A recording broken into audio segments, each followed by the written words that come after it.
Chualain caintear chuomh agus tá cinál gaol am hain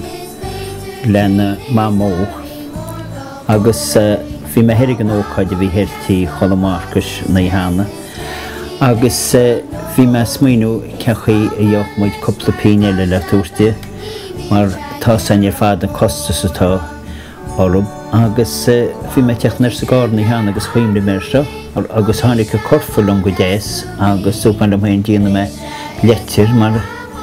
bhíh muid ar fad a Chuig Santy agus muid rágur an mudínta agus amantaí bhíh muid go másin a bhíh muid ginte cabhréig í go bíideach ní rána fití go bíideach agus be sé le fáilte chuile chioppa chuiláit ó chána go bearna agus tásúil am go gceann ó chuile chuine agus mé sé chuile stoc an nóla €20 bhéisir agus tá sam ghfuil rudaí go donna faoi láir ach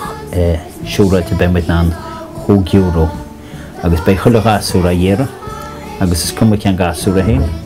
má tá oncailid canadh má tá aontain nó tá mamó nó deideo féit siad a cheannacht agus a thuair go gasúra cinnt